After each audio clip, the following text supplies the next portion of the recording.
குரங்க பெட்டலாம் அப்படியே வருது முருகா. ஆமே உங்களை பார்க்கவே பாவமா இருக்கு. ஆமா குரங்கு எந்த அளவுக்கு புறாண்டிடுச்சு? அது என்னோட குரங்கோட போட்டு அதை பத்தி கேட்காத டாக்டர்மா. Watts this nonsense? ஐயோ ஆரம்பிங்கன்னு சொன்னமா தப்பா நினைக்கிறீங்களா? அதானே பார்த்தேன். குரங்கு கொஞ்சம் கடுமையா தான் கடிச்சு வச்சிருக்கு. ஆமா இந்த டேப்லெட் இன்னும் 2 நாளைக்கு கொடுங்க. ஜிஹெச்சுக்கு கூட்டிட்டு போய் 100 குரங்கு ஊசி போடுங்க. ஏற்கனவே குரங்கு பிராண்டு 2000 ஊசி போட்ட மாதிரி இருக்கு. இதுல எக்ஸ்ட்ரா 100 ஊசி வேறையா? ஓகே ஃபீஸ் கொடுங்க. ஆமா உங்களுக்கு பிசி வேற தரணும்ல. நம்ம ஆட்டோக்கார தம்பி எங்க இருக்கான்னு கொஞ்சம் பாருங்கம்மா.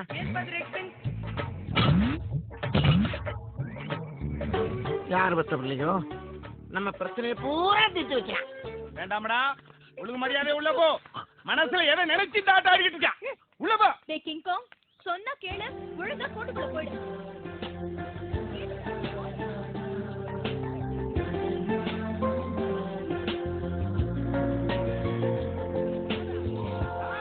என்னாச்சு? வழக்கம் போலதான் காலையில இருந்து கலாட்டா பண்ணிட்டு இருக்கா. ஒவ்வொரு நாளும் இந்த அலங்கத்துக்குள்ள பெரும் பிரச்சனையா போயிடுது.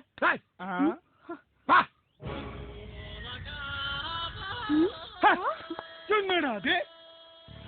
என்ன யாருக்கும் அழகாத இந்த குரங்கு உன் குரல் கேட பவ்யமா ஓடுது. உனக்கும் கிங்காங்க என்ன சம்பந்தம்? அது என்னோட குரங்கோட போட்டோம்ல உனக்கு வேணாம். ஆமா அந்த கடல் கண்ணியோட ட்ரெஸ் ஆட்டை போட்டு வந்தோம்ல இன்னியோட அவங்க பொழப்பு. இன்னைக்கு சாயந்தரம் பாரு நம்ம ஷோ தான் ஹவுஸ்ஃபுல். அந்த பக்கம் யாரும் திரும்பி கூட பார்க்க மாட்டாங்க. என்ஜாய். உள்ள போல நீ போதும். கிளாமர் அப்பில் சேம் அப்பில் உன்னையும் விட்டு வைக்கல அந்த குரங்கு.